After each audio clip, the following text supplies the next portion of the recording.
Top 10 places, transportation, useful apps and everything else you need to know. Presenting you Beijing's travel guide. Let's start with the top 10 places. Number 1 on the list is the Great Wall of China, which is also one of the 7 wonders of the world. It was built to protect the Chinese Empire from Mongolians and other invaders. The Great Wall is 6,000 kilometers long and it can be accessed through 10 different sections near Beijing. I went to the Jingshan section, which is at a distance of 150 kilometers from Beijing and is considered to be one of the most beautiful and crowd-free sections.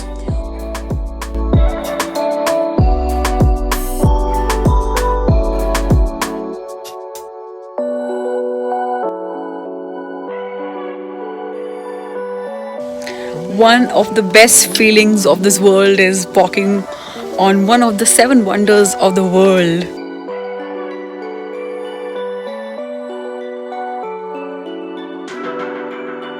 Once you reach the Great Wall entrance, there are a couple of ways to get to the top. You can either take a cable car or hike all the way up. Check out the full video of Great Wall of China in the description below. Now we are exploring Gubei water town. It's a little ancient style town which is surrounded by this reservoir. So now we are here and I will show you how it is.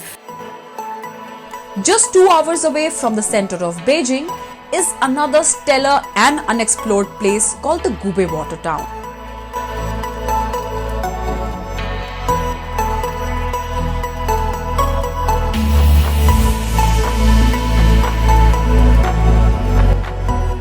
The Gubei water town surrounds the beautiful Mandarin Duck Lake Reservoir.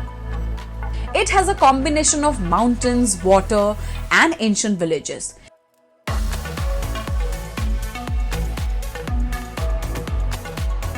It has many hotels, homestay, resorts for an overnight stay, a lot of eateries, and to top it all, the picturesque sights everywhere.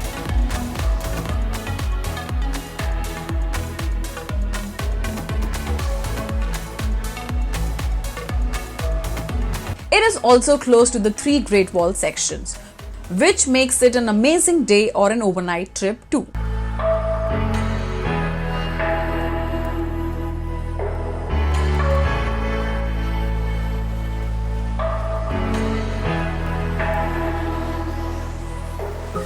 I am at the Forbidden City. Number 3 is the Forbidden City. It's the largest imperial palace in the world and the second most popular attraction in Beijing after the Great Wall. The Forbidden City was ruled by 24 emperors, both from Ming and Qing dynasty.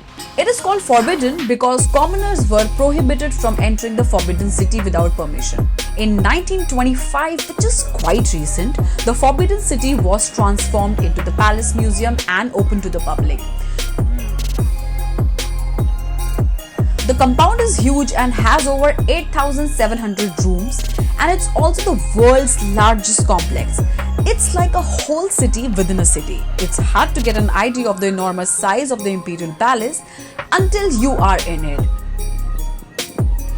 And I was just mind blown with its enormous size, never-ending grounds and gardens.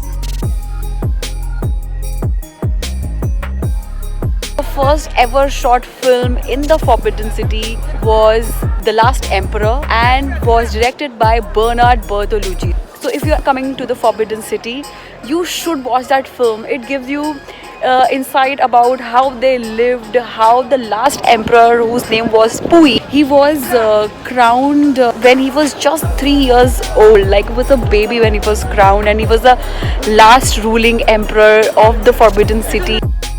Few things, however, to be kept in mind before visiting the Forbidden City are: it is closed on Mondays. Make sure to carry your passport. It has only 80,000 visitors a day policy. Reaching early or buying tickets in advance is a good idea. Just opposite the Forbidden City exit is the Jingshan Park. We are at Jingshan Park now, which is just opposite the Forbidden City, and you get the bird's eye view from here of the entire city. It doesn't look so big when you're actually looking it from down and walking past it, but when you see this kind of view, you realize the scale and the grandeur of the Forbidden City.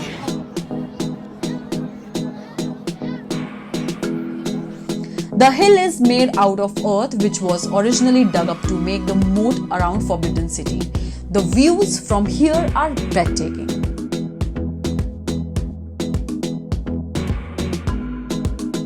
Insane crowds, but absolutely worth it. Also, this is the centermost point of Beijing. To come to the top, you have to really climb like 500 stairs, but they're not too steep, so you can easily come. And I am at the Summer Palace. Number 5 is the Summer Palace. It's in the northwest Beijing and is said to be the best preserved imperial garden in the world and the largest of its kind still in existence in China. We are at the Summer Palace. Basically, it's a huge recreational area where royal people used to come to breathe in fresh air, to cherish in the greenery. It's just 15 kilometers away from Beijing, but a place looks surely out of a paradise. The Summer Palace complex falls naturally into several sections, each with its own distinct character, some meant for administration, some living, and others relaxation. Some of the highlights that I covered are Suzhou Market Street, where former emperors or their concubines used to enjoy pretend shopping. Kunming Lake is a key landscape feature in the center of the park and takes up about 75% of the park. Longevity Hill rises beside the lake, dotted with superb halls, temples, and wonderfully decorated gates.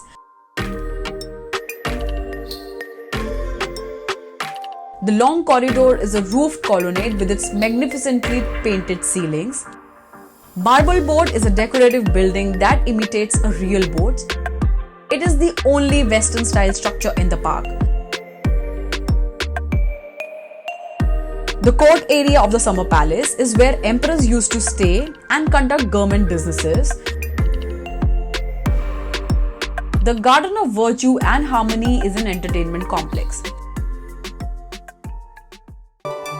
Number 6 is the Temple of Heaven. The Temple of Heaven was the most important of Beijing's imperial temples. I am at the Temple of Heaven right now, where emperors used to come and pray for good fortune and harvest. There are 3 sections in the Temple of Heaven. First one is the Hall of Prayer for Good Harvest. It is the main building of the temple complex. It's where emperors prayed yearly for good harvests. It's a grand circular wooden hall with 3-tiered roof supported by 28 large pillars. Second is the Imperial Vault of Heaven, which was dedicated to housing God's tablet used in the harvest prayer ceremony.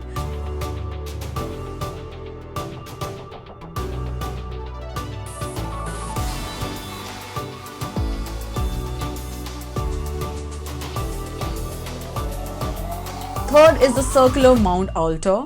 It's a 3-layered altar made of marble. It is where the winter ceremonies were held.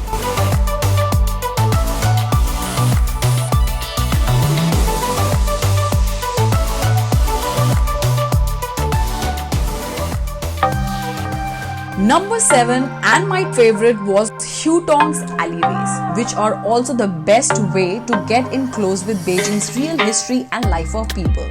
They are a type of narrow streets or alleys formed by lines of Xiehuan, which are traditional courtyard residences.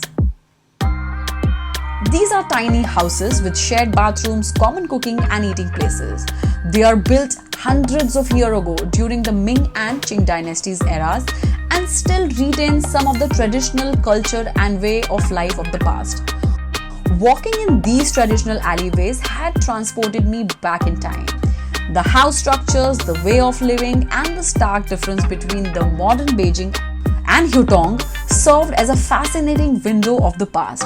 I spent a lot of time meandering in the alleyways, and in fact I stayed in one of the traditional houses as well, as a few of the traditional houses have turned into hotels.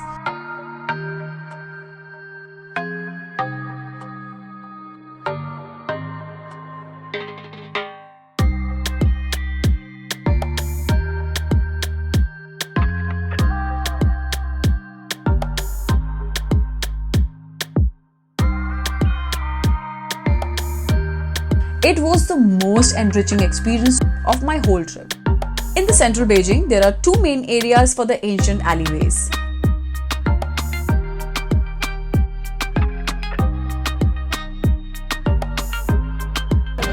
We are just walking now at Houhai Bar Street, looking for a cool place to sit. Houhai Bar Street is an amazing place to unwind from a hectic sightseeing day.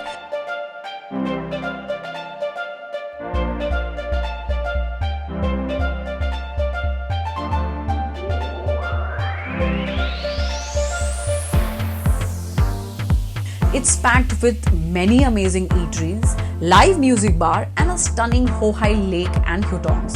The whole area is great for walking along the lake.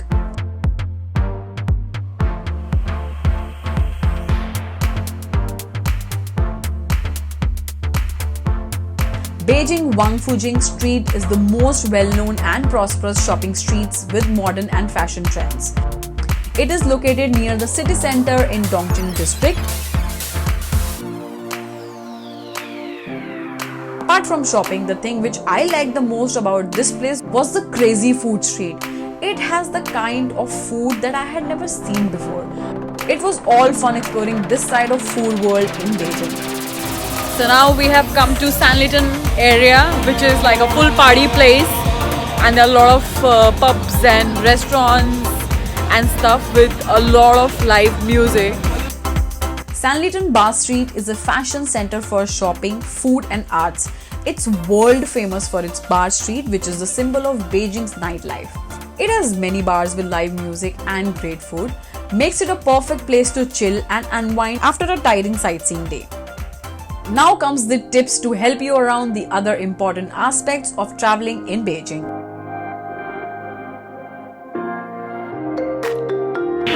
Making the full use of public transportation here in Beijing.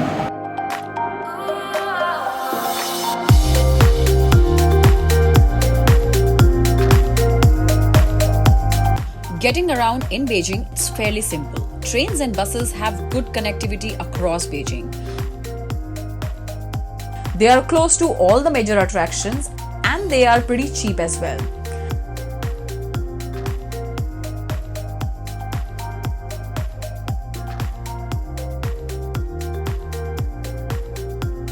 Trains, metros are faster to commute while buses take longer but are an excellent way to see the city.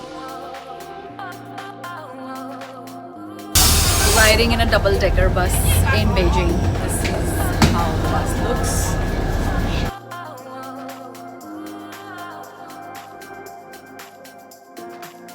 All you need is an app that guides you along the way. I used Apple Maps, which is on my phone, and it worked wonders. Some other apps are Baidu Maps and Maps.me. Another way of traveling is taxi, and for that DD app is the best. Or you can hail any other taxi provided you have your destination's address written down in Chinese. It was an excellent saving tip, especially while traveling late in the night. Sites like YouTube, Google and Facebook are all banned. So having a SIM beforehand which clearly states that all these sites can be accessed or already set up a VPN is very crucial. The best option is to keep enough cash while traveling around. Cash is king. Credit cards are mostly accepted in big restaurants. Another option is to pay through Alipay and WeChat. For communication, Google Translate is an excellent app. I stayed at High area in one of the hutongs and loved every bit. The entire area has a great vibe. It's also very scenic and has 3 lakes, a lot of eating and shopping options, and good connectivity to all major sightseeing places. That also makes it one of the best areas to stay in Beijing. Well, that's my Beijing's travel guide. If you find this video useful, please give it a thumbs up and subscribe to the channel. Until next time.